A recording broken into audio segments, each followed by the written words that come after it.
Y el día de hoy vamos a ver Eclesiastés 7, versículos 23 y 24. Y dice, siempre hice todo lo posible para que la sabiduría guiara mis acciones y mis pensamientos. Entonces estamos viendo que este varón siempre hizo lo posible por buscar esa sabiduría. Y bueno, si buscó esa sabiduría que proviene de lo alto, comenzó por tenerle temor al Señor, ¿sale? Y luego dice, me dije, me propongo ser sabio, pero no funcionó.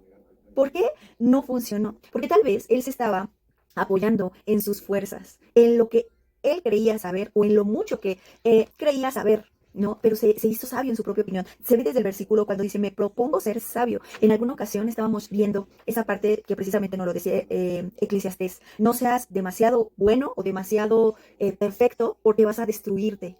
Tenemos que buscar ese equilibrio, ¿no? Porque también decía, pero tampoco seas tan necio, ¿no? O sea, tampoco flojes.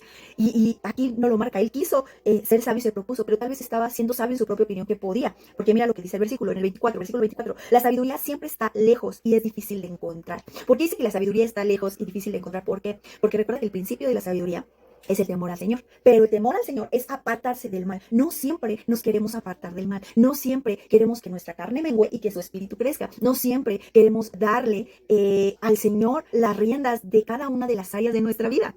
¿Sale? Entonces, él lo ve así. La sabiduría está lejos y es difícil de encontrar. ¿Por qué? Porque a lo mejor encontramos esa sabiduría que es diabólica, que es terrenal. ¿Por qué? Porque es fácil, porque te deja guiarte por esas obras de la carne y te deleitas. Pero para encontrar esa sabiduría que proviene del alto necesitamos menguar, ¿sale? Y dice, versículo 25, busqué por todas partes, decidido a encontrarla y a entender las razones de las cosas. No se trata de entenderlas, sino se trata de una dependencia y una perseverancia en el Señor, permanecer. El Señor, cuando había algunos judíos que estaban reconociéndolo, les decía, permanezcan en mis palabras y serán verdaderamente mis discípulos. Esta palabra es permanecer, no entender. Hay cosas, hay situaciones que no vamos a entender, es más, ni comprender. El Señor no te habla de entender o comprender, sino de permanecer. Aún a sus discípulos les decía, permanezcan en mí, porque yo soy esa vid verdadera. Entonces, no es entender, porque no, hay cosas que no vamos a entender, ¿sale? Pero sí permanecer en Él, en aquel que tiene en su mano todo, ese poder de dar vida o muerte. Y fíjate lo que dice aquí, dice, me había propuesto demostrarme a mí mismo que la maldad es una tontería y la insensatez una locura. He ahí el problema del asunto. ¿Por qué razón? Porque él minimizó el pecado, minimizó la maldad, minimizó la insensatez. Él pensó que era una tontería, que tal vez ni tenía importancia, pero el mismo capítulo, en el versículo 26, empezamos a descubrir que él, al minimizar el pecado, hizo muchas cosas que le desagradaban a Dios. Muchas cosas. Cuando te vas a Santiago 1:15, te habla de que empieza la concupiscencia y después que ha concebido, da luz al pecado. Y el pecado siendo consumado, da luz a la muerte.